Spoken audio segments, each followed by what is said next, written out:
সরকারি তথ্য মতে দেশের ১২টি অঞ্চল বন্যায় প্লাবিত হয়েছে এবং ১২টি অঞ্চলের মধ্যে ক্ষতিগ্রস্তের সংখ্যা রয়েছে ৪৫ লাখেরও বেশি এবং অন্যদিকে ঘরবন্দি রয়েছে ৯ লাখেরও বেশি মানুষ। আসলে দীর্ঘ কয়েকদিন ধরে ১২টি জেলার মানুষ কিন্তু কঠিন যুদ্ধের মধ্য দিয়ে যাচ্ছে, জীবন যুদ্ধ যেটাকে বলে। সেই জীবন যুদ্ধের মধ্য দিয়ে কিন্তু যাচ্ছে ১২টি জেলার মানুষ। এ পর্যন্ত আমরা যতটুকু জানতে পেরেছি গতকাল পর্যন্ত মারা গিয়েছেন ১৫ জন।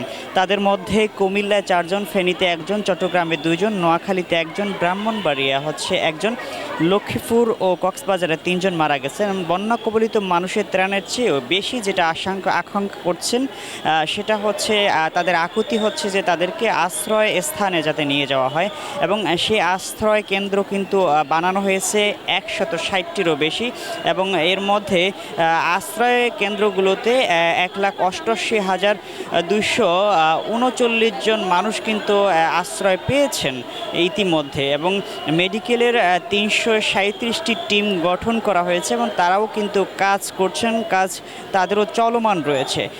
এ পর্যন্ত কিন্তু আমরা দেখতে পাচ্ছি যে দেশের বিভিন্ন অঞ্চল থেকে, অর্থাৎ দেশের প্রতিটা অঞ্চল থেকে কিন্তু মানুষ তাদের সাধ্য অনুযায়ী খাবার নিয়ে আসছে। আমি রয়েছি টিএসসির মোড়ে, এখানেও আমি যখন আসছি তখন থেকে দেখতে পেলাম যে এখানে যারা রয়েছেন তারা বাসা থেকে তাদের সাধ্য অনুযায়ী খাবার নিয়ে আসছেন।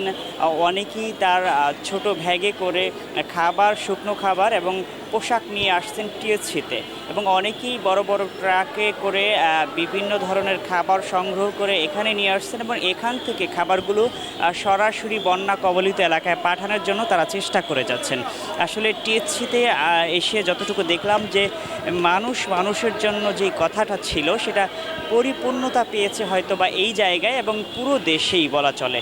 সেই জায়গা থেকে আমরা বুঝতে পারি যে প্রতিটা মানুষ ধর্ম বর্ণের নির্বিশেষে কিন্তু মানুষের পাশে দাঁড়িয়েছে এবং আমরা বিভিন্ন জায়গায় দেখেছি যে হিন্দু ধর্ম অবলম্বী যারা রয়েছেন তারা কিন্তু তাদের যেই পূজার যে ব্যবস্থাপনা ছিল বা উৎসবের যেই তারা আয়োজন করছে, আয়োজনের সবটুকু টাকা কিন্তু তারা বন্যা কবলিত মানুষকে দিয়েছে এবং মানুষের পাশে দাঁড়িয়েছে। এই জায়গা থেকে স্পষ্টভাবে বলতে পারি যে আসলে মানুষের জন্য কাজ করে যাচ্ছে, এমন একটা বাংলাদেশ সকলেই প্রত্যাশা করেছে। এই মুহূর্তে টিএসসি থেকে আমি আপনাদেরকে সর্বশেষ যে বার্তাটা দিতে চাচ্ছি সেটা হচ্ছে যে এখান থেকে এ পর্যন্ত শতাধিকের উপরে ট্রাক পাঠানো হয়েছে এবং অনেকগুলো ট্রাক আসছে এবং এখান থেকে আসার পর স্বেচ্ছাসেবক যারা রয়েছে তারা সরাসরি বন্যা কবলিত এলাকায় পাঠিয়ে দিচ্ছেন। তকি খান, নিউজ 9, ঢাকা।